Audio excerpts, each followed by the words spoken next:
जय हिंद। आप देख रहे हैं प्रचंड भारत न्यूज। आप सभी का स्वागत है। आज फिर से मुद्दा वही है कि 2027 में मुख्यमंत्री कौन बनेगा। हमने तमाम लोगों से बात किया, आज युवाओं से। ये देख रहे हैं, ये लड़के, युवक और ये युवतियां खड़े हुए हैं और इन सभी लोगों से हम जानने की कोशिश करेंगे, खंगालेंगे कि आखिर में 2027 में मुख्यमंत्री उत्तर प्रदेश का कौन बनना चाहिए। क्या नाम है आपका? अरुण। अरुण कहाँ के हो? प्रयागराज।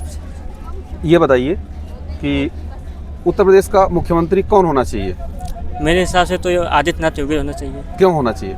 क्योंकि उन्होंने अच्छा कार्य किया है। और क्या अच्छा कार्य किया है? 3 काम बता दो। पहला तो लड़कियों के लिए सुरक्षा। अच्छा। और दूसरा कानून व्यवस्था रखने के लिए। अच्छा। और तीसरा पढ़ाई के लिए भी। अच्छा। हाँ। अच्छा, चलिए, आपका क्या नाम है? मेरा नाम सनी कुमार भारती है। अच्छा। मैं प्रयागराज का हूँ। अच्छा। मेरे हिसाब से 2027 में अखिलेश यादव होने चाहिए मुख्यमंत्री। अच्छा। और जो ये योगी आदित्यनाथ जी हैं, हाँ। ये भी ठीक ही हैं, अच्छे कार्य किए हैं। और क्या कहते हैं, इन्होंने अभी बोला था वैकेंसी पुलिस की लाने की, अभी तक देरी हो रही है। और भी कई वैकेंसियां हैं, जैसे टीचर और कुछ हैं, जैसे इन्होंने बहुत विलम्ब से वैकेंसी लाते हैं। अखिलेश भैया इस मामले में बहुत अच्छे हैं। यानी वैकेंसी नहीं ला रहे हैं, अखिलेश भैया अच्छे हैं। तीन अच्छाइयाँ बताइए अखिलेश यादव की। अखिलेश यादव सर जो हैं वो वैकेंसी जल्दी लाते हैं और बहुत सी अच्छाइयाँ हैं उनकी। जो दोनों में जातिवाद कौन सी सरकार में ज्यादा है? जातिवाद तो इसी सरकार में है, भाजपा में। भाजपा में ज्यादा है। भाजपा में ब्राह्मणों को ज्यादा प्रमोट करते हैं। अच्छा, ब्राह्मणों को ज्यादा प्रमोट करते हैं। ओके, ब्राह्मणों को ज्यादा प्रमोट करते हैं। ओके, आपका क्या नाम है? अमन कुमार। अमन कुमार। हाँ, प्रयागराज से रहने वाला हूँ। प्रयागराज के रहने वाले हैं। तो ये बताइए, उत्तर प्रदेश का मुख्यमंत्री कौन होना चाहिए 2027 में? 2027 में तो हमें लगता है योगी आदित्यनाथ होने चाहिए। होने चाहिए। हाँ। क्यों? क्योंकि उन्होंने अच्छा कार्य किया है। क्या अच्छा कार्य जैसे यहाँ पर लड़कियों के लिए शासन व्यवस्था अच्छा सही है। हाँ। और जैसे हमारे लोग के लिए भी बहुत अच्छा कार्य किए हैं। अच्छा। जैसे युवकों के लिए कि अच्छी व्यवस्था कर रहे हैं। और उनको और सन 2027 में आएंगे तो और अच्छा कुछ कर सकेंगे। अच्छा। हाँ। तो ये बताइए, बेरोजगारी नहीं है? बेरोजगारी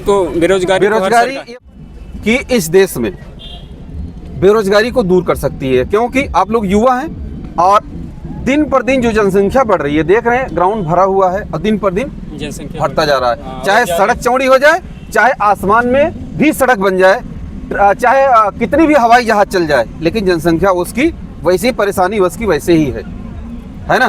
तो अब बताइए, इसके लिए क्या होना चाहिए और मुख्यमंत्री उत्तर प्रदेश का कौन होना चाहिए, बताइए। इसके लिए तो आदित्यनाथ योगी होने चाहिए। हाँ। हाँ, कौन होने चाहिए? योगी आदित्यनाथ। योगी जी क्यों होने चाहिए, बताइए। क्योंकि एक तरह से देखा जाए, हाँ। उन्होंने सनातन को सबसे ऊंची लेवल की दिया है, सबसे ऊंची लेवल तक पहुंचाया है। अच्छा। हिंदुओं को सबसे ऊंची लेवल तक पहुंचाया यानी है। कह रहे हैं कि सनातन को प्रमोट करने वाले योगी जी ही हैं। उसके अलावा कोई नहीं? उसके अलावा कोई नहीं। जो है उनसे कम है? उनसे कम है। और है, लेकिन कम है, बहुत कम है। अच्छा। हाँ, थोड़ा नहीं, बहुत कम है। अच्छा। आप बोल रहे थे अखिलेश जी, तो ये बताइए कि गुंडा राज योगी जी की सरकार में कम हुई है या अखिलेश यादव जी के? गुंडा राज जो है वो तो योगी जी की सरकार में कम हुई है। अच्छा। हम बात गुंडा राज की नहीं कर रहे हैं। योगी जी जो है बाबाओं पे ज़्यादा ध्यान देते हैं। और बेरोजगारी देख रहे हैं, अभी टीचर की वैकेंसी आप जान ही रहे हैं, उसमें कॉलेज वॉलेज सब स्कूल बंद करवा रहे हैं। इससे क्या उनको मिल रहा है? ओके, अभी जो 60,000 की भर्ती हुई थी यूपी पुलिस की, उसमें कहीं से ऐसा सुनाई दिया जिसमें पैसा लिया गया हो? नहीं, ऐसा तो नहीं सुनाई दिया। भ्रष्टाचार तो पहली बार आप सुने ही होंगे, लीक हो गया था, उसके बाद तो नहीं सुनाई दिया। अच्छा। लेकिन आगे हम उम्मीद करेंगे कि अखिलेश वैकेंसी और निकलनी चाहिए। नहीं, आदित्यनाथ सर बोले थे निकलेगी, अप्रैल में बोले थे निकलेगी, अभी तक आई नहीं, जिससे हमें दुख है अभी। और हम चाहेंगे कि अगली बार आप बिल्कुल स्वतंत्र हैं बोलने के लिए। ओके ओके, चलिए इन बेटियों के पास, फिर आप लोगों के पास वापस। नाम है आपका? मुस्कान तिवारी।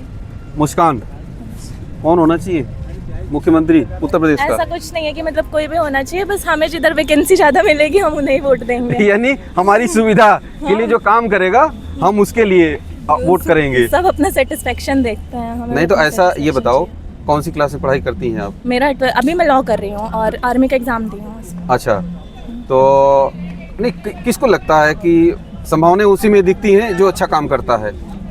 अभी जब तक यहाँ पे अखिलेश की सरकार थी उस टाइम तो मुझे उतना नॉलेज नहीं थी। अभी जब से योगी जी की हैं तब तक थोड़ा लग रहा है कि इस समय लड़कियों की स्थिति बहुत ज़्यादा खराब है। क्योंकि यूपी पुलिस की अभी जो लड़कियाँ ट्रेनिंग कर रही हैं उनके साथ जो हुआ, इतनी वीडियो वायरल होने के बाद हमें नहीं लगता, क्योंकि अब तक तो उसमें एक्शन लेना चाहिए था ना। अभी धर्म के नाम पे कुछ भी हुआ होता तो योगी जी पहले एक्शन ले लेते उस चीज़ के लिए।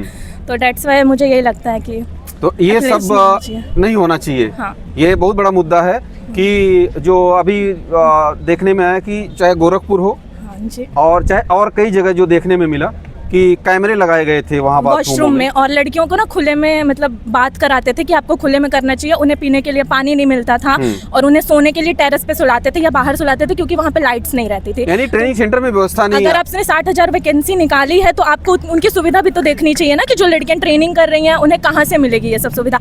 इसका मतलब आपको ऊपर से प्रेशर है कि आप ये सब करिए, क्योंकि अपनी नौकरी कोई भी हो आज के टाइम पे ना, नौकरी बहुत ज़्यादा वो लगती है कि हाँ बस मिल जाए। तो कोई अपनी नौकरी छोड़ करके अपनी नौकरी दाव पे लगा के किसी को इतना टॉर्चर नहीं करेगा पर्सनल रीजन की वजह से। तो डेट्स व्हाई मुझे भी बहुत बड़ी बात आपने बोला। हाँ। कि ये जो है बिना किसी दबाव के, बिना किसी प्रेशर के, हाँ कोई जो है अपनी नौकरी दांव पे लगा करके हाँ ये काम नहीं करेगा और कोई बोलने के लिए तैयार नहीं है। ऑब्वियसली। और हम लोगों के जैसे आर्मी के, हम लोग ज़्यादातर डिफेंस सेक्टर के हैं। हाँ। तो आर्मी की तैयारी करते हैं, तो हमारे लिए एक ARO से 3 से 4 सीट बहुत मैक्सिमम जाती है, तो 5 सीट जाती है लड़कियों के लिए। पूरे ऑल इंडिया में अगर हम पेपर दे रहे हैं आर्मी का तो हमें 150 से 200 सीट्स मिलती है। क्या 1 लाख 1.5 लाख फॉर्म में 150 सीट्स सफिशियंट है किसी के लिए? जो कैपेबल रहता है वो भी नहीं कर पाता क्योंकि उतनी कट ऑफ जाती है। तो इस वजह से मेरे को लगता है जो भी ज़्यादा वैकेंसी निकालेगा, जो हमारा ज़्यादा ध्यान देगा कि हाँ ये आजकल के लोग ये सब करना चाह रहे हैं, बच्चे ये करना चाह रहे हैं। नहीं, ये बताओ मुस्कान कि ये जो आपने मुद्दा बताया इस पर क्या एक्शन होना चाहिए सरकार की तरफ से? उन्हें जो उनका जो भी एक्शन रहे, लेकिन उन्हें जो भी करना चाहिए सोच मतलब देख के करना चाहिए कि हाँ क्या हो रहा है। अभी तक उन्हें एक्शन ले ही लेना चाहिए। चलो मैं मान लेता हूँ कि अगर आप वहाँ के सीनियर अफसर होती, आप डीजी होती वहाँ तो सबसे पहले तो मैं वो करती ना, जांच बैठाती कि हाँ किसने ऐसा किया है, ये तो पता चलना चाहिए ना। और अगर ऊपर से प्रेशर होता तो उसमें मैं भी क्या कर सकती हूँ, मेरी जॉब है, मैं अपनी जॉब छोड़ के किसी और का तो साथ देने नहीं जाऊंगी। बिल्कुल। तो बस वही है, अगर ऊपर से प्रेशर होता तो जी। और अगर नीचे से कोई अपना सफिशिएंट पर्सनल रीजन के लिए कुछ कर रहा होता तो आई विल मैनेज। अगर मैं वहाँ होती तो जी। तो ये जो है मतलब एक बहुत बड़ी दुखद है बात है कि इस प्रकार से जब बेटियों को एक तरफ से प्रमोट किया जा रहा है कि आप आइए, हम आपको नौकरी दे रहे हैं, सेवाओं में रख रहे हैं, बेटी बचाओ बेटी पढ़ाओ की बात की जा रही, और दूसरी तरफ उनकी सुविधा कहाँ है? सुविधा कहाँ है? अब शोषण का शिकार हो रही हैं जो। हाँ, और जो देश की रक्षा करने जा रही है उनकी रक्षा वो खुद नहीं कर पा रही है तो किसी और की क्या करेंगे? बहुत बड़ी बात है। चलिए और आगे चलते हैं और लोगों से बात कर। लड़के और लड़कियों ने अपनी अपनी बातें रखी और उन्होंने बताया कि वास्तव में उत्तर प्रदेश में समस्या क्या आ रही है, चाहे वो अभी जो उत्तर प्रदेश की जो ट्रेनिंग, जो पुलिस के जो युवक और युवतियां हैं उनके बारे में, और चाहे जो बेरोजगारी का मुद्दा है, चाहे भ्रष्टाचार का मुद्दा है और चाहे रोजगार का मुद्दा है, इन सब मुद्दों पर बच्चों ने अपनी बात रखी। और इसी तरीके से आप हमारे इस वीडियो अच्छा है तो कमेंट जरूर करिए और वीडियो को शेयर जरूर करिएगा और जो लोग सब्सक्राइब जरूर करिएगा। आप सभी का बहुत बहुत धन्यवाद। जय